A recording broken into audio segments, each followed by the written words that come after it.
Hear me out, please. I wholly agree with the finance minister on one thing. The budgets for the CBI and the ED have been reduced this year, and I was wondering why.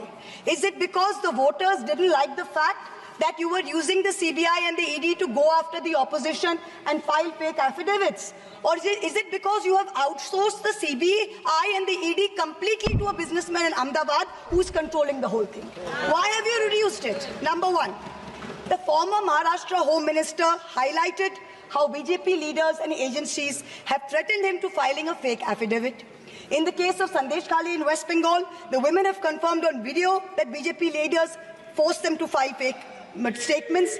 Similarly, I am told in my matter, Mr. Adani on October 16, 2023, got my friend to his office in Ahmedabad and threatened him with dire consequences to file a fake affidavit.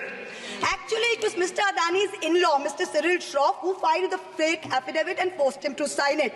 Even today, every mid-level official in Adani's office calls mid-level officials in the CBI and says, 161 statement change karaiye, aapka sir ko bulaiye, madam ke against mein statement dijiye. I am telling the CBI, via you, madam, please take a 164 statement once and for all. Don't keep calling back people at Adani's behest to change 161 statements to implicate me. It's going to get you nowhere. Let us reduce the CBI and the ED budget to zero. Let us, Mr. Adani, pay the full 1,500 crores. Let us outsource it completely to him. End of story. In short, this Kursi Bajao budget is a desperate attempt by the government to stick its head in the sand and act like that the mandate of 2024 never happened. But the coming days are going to prove the instability of this government and the inefficacy of its economic policy. We wait for that day. Thank you very much, madam. Thank you. Hear me out, please. I wholly agree with the finance minister on one thing. The budgets for the CBI and the ED have been reduced this year, and I was wondering why. Is it because the voters didn't like the fact that you were using the CBI and the ED to go after the opposition and file fake affidavits?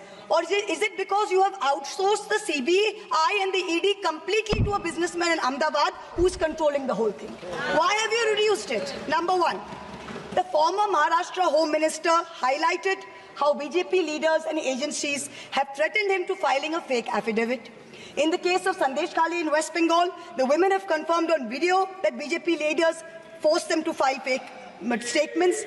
Similarly, I am told in my matter, Mr. Adani on October 16, 2023, got my friend to his office in Ahmedabad and threatened him with dire consequences to file a fake affidavit.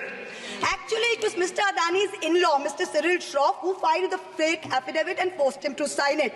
Even today, every mid-level official in Adani's office calls mid-level officials in the CBI and says, 161 statement change karaiye, aapka sir ko bulaiye, madam ke against mein statement dijiye. I am telling the CBI, via you, madam, please take a 164 statement once and for all. Don't keep calling back people at Adani's behest to change 161 statements to implicate me. It's going to get you nowhere.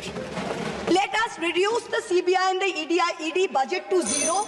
Let us, Mr. Adani, pay the full 1,500 crores. Let us outsource it completely to him. End of story. In short, this Kursi Bajao budget is a desperate attempt by the government to stick its head in the sand and act like that the mandate of 2024 never happened. But the coming days are going to prove the instability of this government and the inefficacy of its economic policy. We wait for that day. Thank you very much, madam. Thank you.